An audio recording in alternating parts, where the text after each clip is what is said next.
Dica de saúde 1 minuto. Hoje vamos continuar com a série de dicas sobre sinais de alerta, sinais que você precisa saber para levar a pessoa na emergência o mais rápido possível, ou uma consulta também. Bom, hoje vamos falar sobre a tosse persistente e com sangue.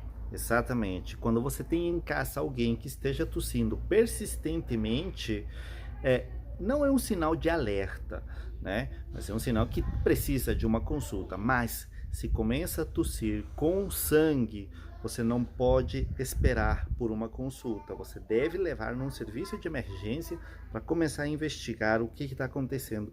Porque sendo um sinal de alerta, a vida da pessoa está em risco. Então, tosse com sangue e muito mais se for persistente é um sinal de alerta importante para levar na emergência.